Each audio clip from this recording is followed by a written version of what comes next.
So Dan the Man Bongino joins FBI as deputy director, shaking up Washington, shaking up the FBI. You cannot believe and don't want to miss this. Hey guys, welcome to the Sir Michael Singleton Show. I'm Sir Michael Singleton. And as I said at the top of the show, Dan Bongino, who spent years as a Secret Service agent, spent years in New York, law enforcement, is now going to be stepping into the role of Deputy FBI Director under Kash Patel. He was just appointed by President Trump. Let's put that clip up.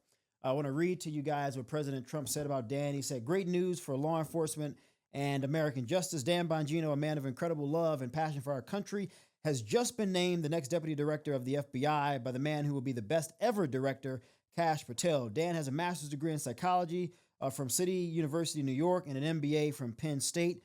He was a member of the New York Police Department, New York's finest, a highly respected special agent with the United States Secret Service, and is now one of the most successful podcasters in the country, something he is willing and prepared to give up in order to serve, working with our great new United States Attorney General Pam Bondi and Director Patel. Fairness, justice, law, and order will be brought back to America, and quickly. Congratulations, Dan." So this major news out of the Trump administration about Dan Bongino, again, retired Secret Service agent, mega media star, leaves his top-rated radio and streaming show to serve as Deputy Director of the FBI. It's just no big deal. America, as they say, is back. The FBI Deputy Director is the Chief Operating Officer of America's largest law enforcement organization. And you guys know the FBI has had a slew of issues as of late. So having Kash Patel at the top of the helm, followed by Dan, is going to make a difference. I think these guys are going to really honor the law. I think Dan, as the deputy, is directly responsible for each major section of the FBI, from my understanding, from training and recruitment to continuing education, the all-important forensics laboratory, state and local partnerships, counterterrorism, money laundering, drug, violent crime, and statistics division. And it's interesting because while the FBI is a domestic law enforcement agency, all American citizens and assets anywhere in the world are the responsibility of the FBI. So this is a big deal, folks. And having Dan, with his experience in law enforcement, his experience as a Secret Service agent, bringing that knowledge to the FBI, I think is going to clean up this place the way it needs to. I want to play you guys a clip of what Caroline Leavitt, White House press secretary, had to say about Dan. Let's take a look. I'm not sure if anybody in this room has listened to Mr. Bongino when he talks about the past corruption at the FBI, when he talks about his experience serving for the United States Secret Service. This is a man who loves his country and who has honorably served our country in ways that many people have not. He understands the depth of the corruption at these institutions, which the American people reelected President Trump to shake up. And I think it's quite despicable to see many networks in this room who have had chyrons on their television screens labeling Mr. Bongino as a far-right podcaster. He is not. He is a former law enforcement agent. He is a former Secret Service agent who put his life on the line to protect this country, and that is why the President of the United States has entrusted him for this important role. He's also an outsider to this Washington swamp, and we often see that when outsiders are appointed to such coveted positions, a lot of people in this city get very, very nervous, and they should be, because Dan Bongino and Kash Patel and Attorney General Bondi are focused on rooting out the corruption at these agencies and ending the weaponization of government. So, she said some interesting things, Caroline, about the media in this. And this is what the media typically does. Anytime someone is appointed specifically by a Republican who they do not like, they just lambast the person. They cast aspersions. They call in Dan a far-right podcaster, ignoring the fact that this guy spent years as a United States Secret Service agent protecting the first black president of the United States. He spent years as a police officer. So he wasn't far right when he protected Barack Obama. And just because he retired and decided to get into podcasting and get into hosting his own radio show and getting into being a creator in this new digital content space, this new medium, that doesn't minimize or diminish his decades of experience in law enforcement. But that's what these people do. They don't like him, so they call him extreme. When they don't like you, they call you bigoted or racist. I mean, guys, at some point, people get so sick and tired of this, they have to come up with something new. but they don't have anything else. So at some point, people just start to ignore them. It's why the news media ratings are in the trash because they have zero credibility. Now, look, I've known Dan for quite some time. He's a personal friend and, in my opinion, a fine American. He is a family man. He's a man of deep faith. And Dan is a man's man. He likes to shoot guns, and he's a tough guy, and he's going to go into the FBI meaning business. And he doesn't care about what your political orientation is. He doesn't care about individual agents' ideology. What he cares about is that those agents at the FBI are concerned principally with protecting America and all Americans, regardless if they happen to be a Republican or a Democrat. Now, Dan kept Democratic and Republican politicians safe in his former law enforcement roles. Again, he was a Secret Service agent tasked with protecting Barack Obama. He also investigated financial crimes and prevented terrorism. He was a part of the initial formation of the Department of Homeland Security as the Secret Service moved from the Treasury Department to DHS. This is someone who has been vetted. This is someone who has proven he loves and is loyal to this country. But the media would have you believe otherwise. Oh my God, they would say he's far right, he's an extremist. Let's be honest here. The FBI needs a lot of help. It's possible the notoriously anti-Second Amendment ATF will functionally be merged in with the FBI, which God knows, as a gun owner, as a gun lover, as a 2A supporter, that would be a good thing. And so Dan could effectively have double cleanup job on his hands. That wouldn't be a bad thing.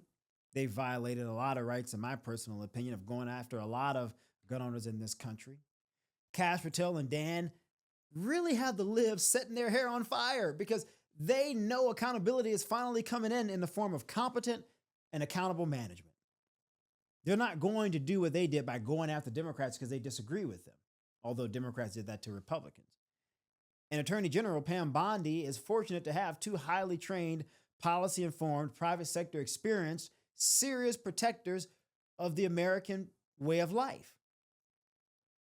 That's what we need. The American people work hard every single day, pay their taxes every single day, so that we have a government that functionally works for all of us, not some of us. Not a government that casts aspersions against some of the country because they don't like them, because they didn't go to Harvard or Yale. You know, the elitists and their hubris. No, a government that says, if you're an American, this government is at your service. That's what Dan Bongino is going to represent, in my opinion, as a deputy director of the FBI. So the immediate task before Dan will be to right-size personnel with reducing violent cartel and trafficking crimes. That's important. President Trump gave his promise there. We're going after the cartel. We need to. The FBI has recently acknowledged that the previous administration cooked the books to artificially suppress troubling trends in crime statistics. No surprise there. They said, oh, crime is going down. Everything looks great. Well, we found out that that was a lie. The violence against public officials and high-profile individuals has reached alarming levels. I mean, let's take point case and example here. United Healthcare CEO Brian Thompson's assassination, which was being cheered by many on the left, so much that the accused killer has murals being painted in New York City in his honor, and mainstream media television news hosts sharing his legal defense fund links. Can you believe that? But that's where we have gone as a country. The FBI is the most single important entity to stop violence in the United States. That's a fact, especially organized and group violence. And I would argue more now than ever before, we need them to be focused on that mission.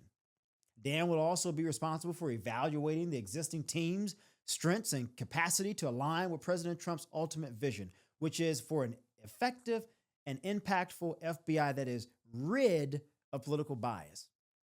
I welcome that. I think a lot of you guys do as well. I mean, let's be honest.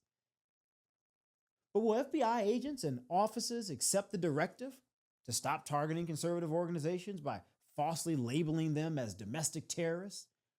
Will they leave parents alone who care about their children's education? Will they stop prosecuting political figures that they do not like?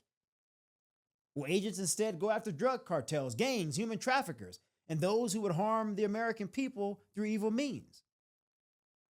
Is the woke ideology so embedded in the FBI's culture that even Dan can't turn it around?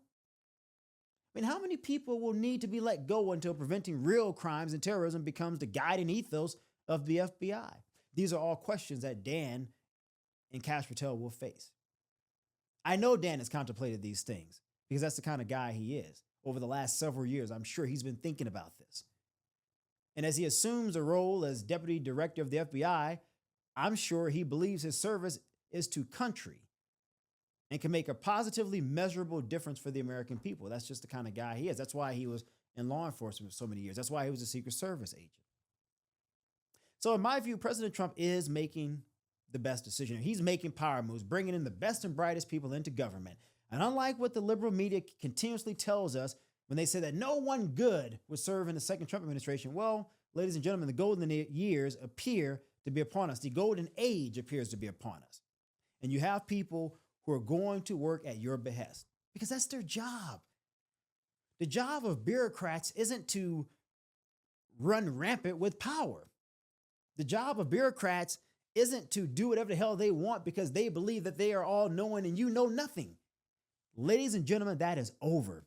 We are in the golden age, and Dan, the man Bongino, is going to be a part of delivering that promise to the American people. So Dan, my friend, congratulations, my brother. I am proud of you, man. You're a good man. You're going to crush it. You're going to do a good job. And for the American people out there who may be skeptical, to the Democrats, give Dan an opportunity.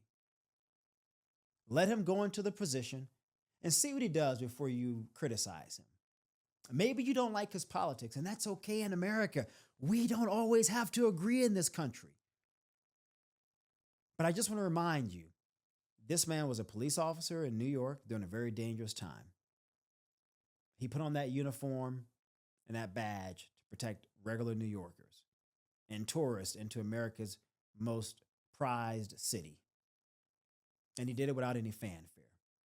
He was a Secret Service agent guarding President Barack Obama, the nation's first black president. He did it without any fanfare. Regardless of President Obama's political views being disparate from Dan, he did his job and executed well. You may not agree with some of Dan's political positions, but just as he did as a New York City police officer, just as he did as a United States member, as a member of the United States Secret Service, he will do as a deputy director of the FBI, and that is to be objective, to be methodical, and to care about the safety of all American citizens. Let me know what you think in the comments below about Dan Bongino, and even if you disagree, are you willing to give him a shot?